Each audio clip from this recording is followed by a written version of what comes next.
Welcome back to the Arise interview, where we speak to the newsmakers as well as ordinary people doing extraordinary things around the world and featuring the voices at the heart of the stories. I'm Charles Aniagolu.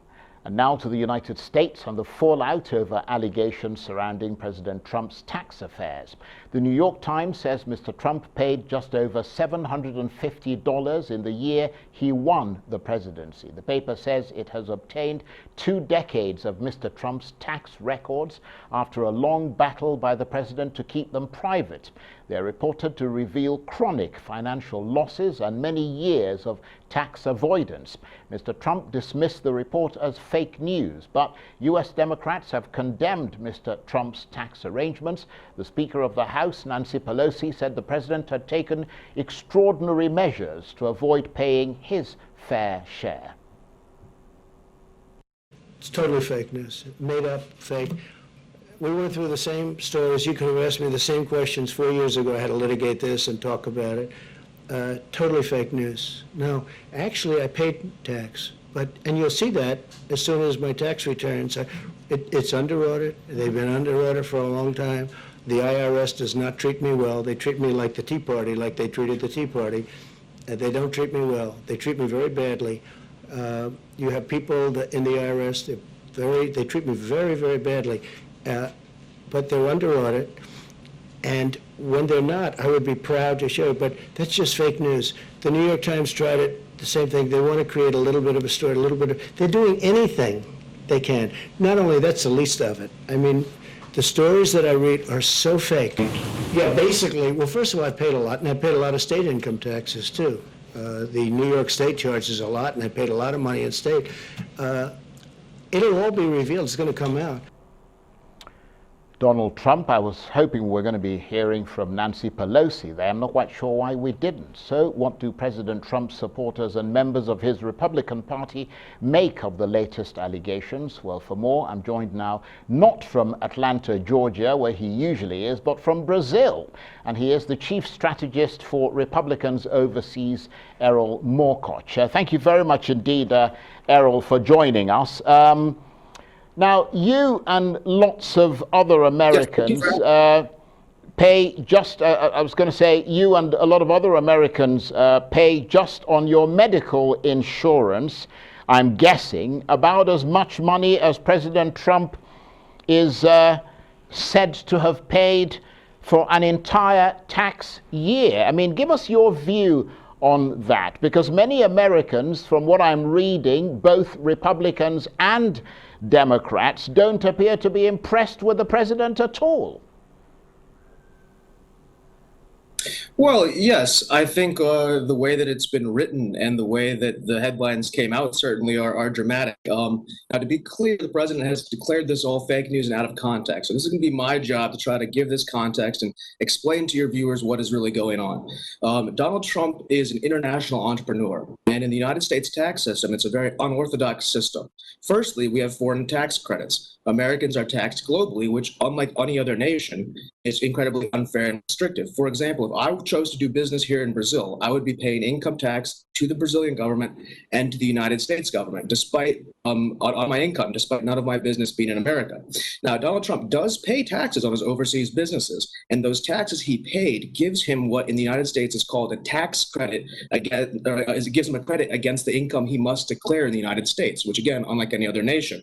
So only malicious actors like the New York Times would call it no tax paid. That's simply misdirection. On the next phase, we have something called losses that carry forward. Now, these are very old American-style uses for tax relief. Companies earn money in some years, and they lose money in some years. It carries forward and backwards to even out the losses and helps you reduce your earnings over the years. So, for example, if Trump loses $100 million in 1 year and then makes $25 million each year for the next 4 years, it reported as no tax paid for 5 years, but it's really no income earned for 5 years.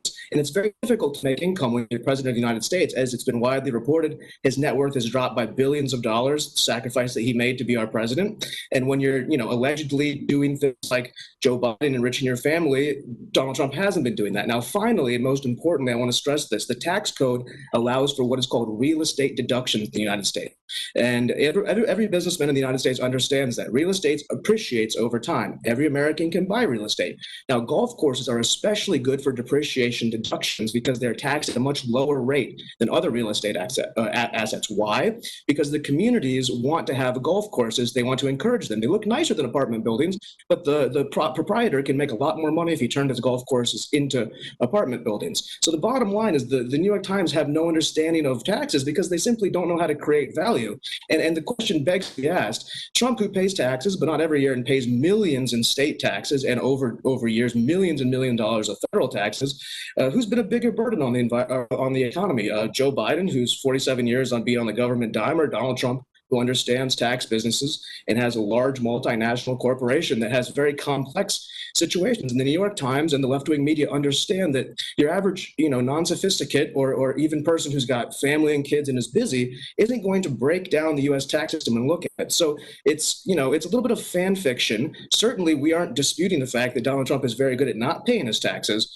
But considering the fact that those taxes went for $6 trillion of foreign wars, killing Muslims and children around the world for this Republican Democrat oligarchy that Donald Trump was able to break, when you look at the massive lack of spending and infrastructure, when you look at, I'm a historical economist, so the tax, the return on $1 in private investment gets $2.2 back, whereas a government dollar gets 33 cents on the dollar. Trump isn't hoarding his money. You take his golf club in Turnberry in Scotland or in Durrell in Florida, where he spent $200 million that he's taken guaranteed loans against his own good name and redistribute that money into local businesses. Right. Well, I mean, Mr. Morkoc, so I do apologize for interrupting you, but the overview, and I mean, the tax experts all over the United States who know about taxes, and the overview is that figure of $750 means Mr. Trump was paying less in tax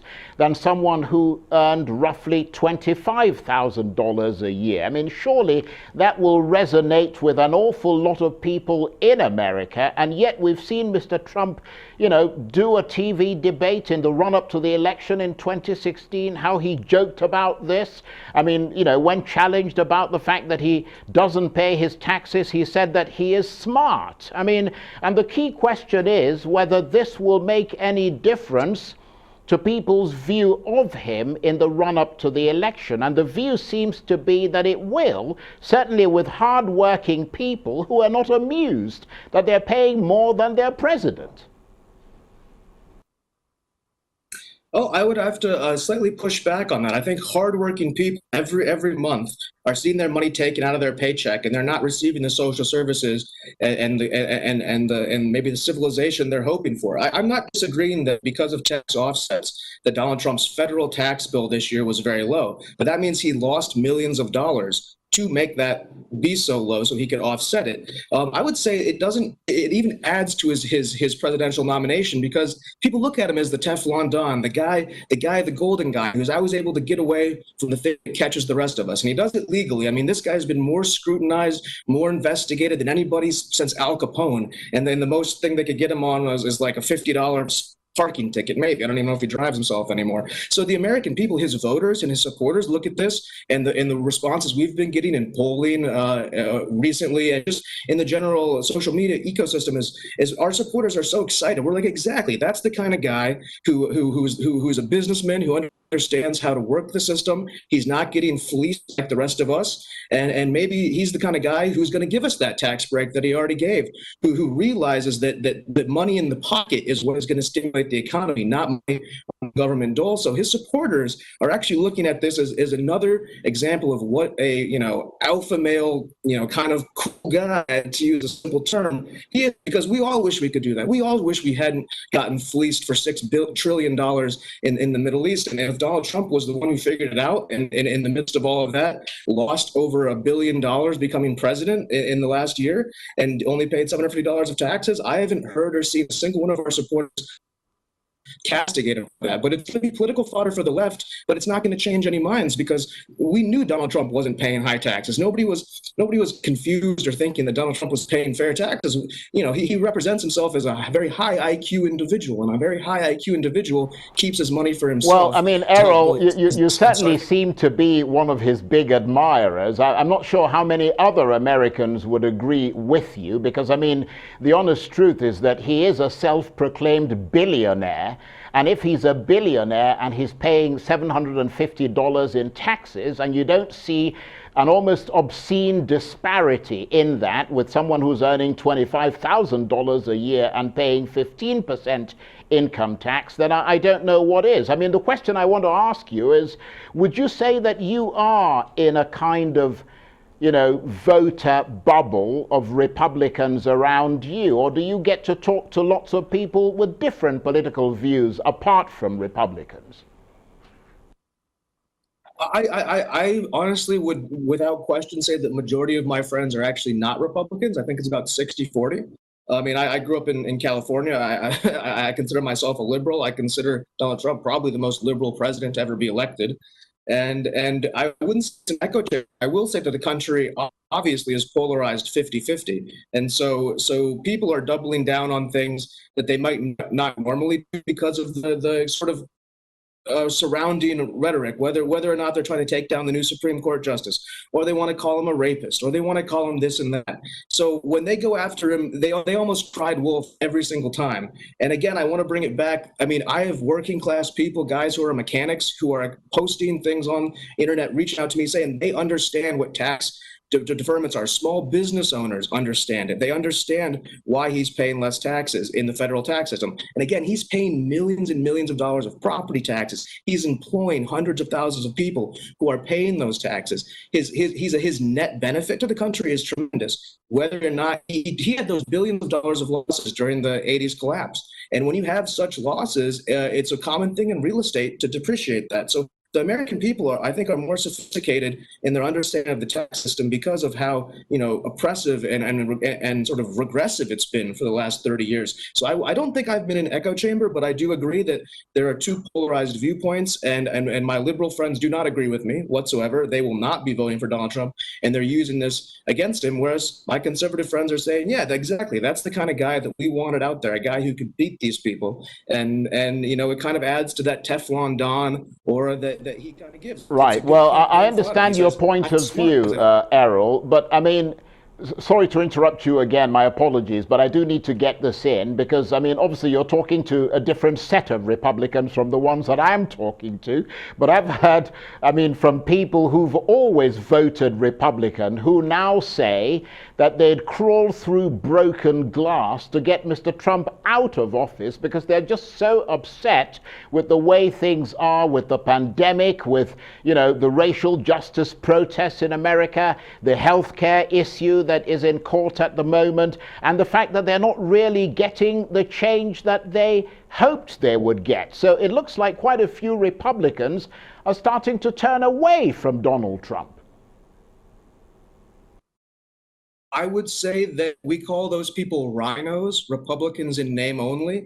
Donald Trump didn't have the support of the old guard in the Republican Party. As you see, John McCain's wife has come out against it. George Bush, all of these people, Colin Powell, the old Republican guard who sent us to war and let our kids get addicted to heroin and opiates. Yeah, those guys aren't very big fan of Donald Trump because Donald Trump sort of is dismantling what they did. And they do still have the moniker of a Republican. But a great majority of those people who find this to be the final straw, I would strongly wager, did not vote for him in the beginning or abstained. So also we have to keep in mind, where are those people located? You have much more left-leaning Republicans already Democrat states. So who cares if a million more Democrats, Republicans switch over in, let's say, the state of New York? It's playing well in places like Florida, where they have zero income tax, right, and people are very, that's a big draw there. That's actually why Mr. Trump changed his residency. So that those Republicans in name only don't represent the majority of the voting public. Okay, Erol, I want to thank you very much indeed, and I'm really appreciate the fact that you took the time to talk to us from where you are in Brazil. Erol Morkoc there, who is a chief strategist for Republicans overseas. You're watching the Arise interview. Plenty more still ahead as we continue our analysis of the revelations of how little tax President Trump is reported to have paid. Stay with us.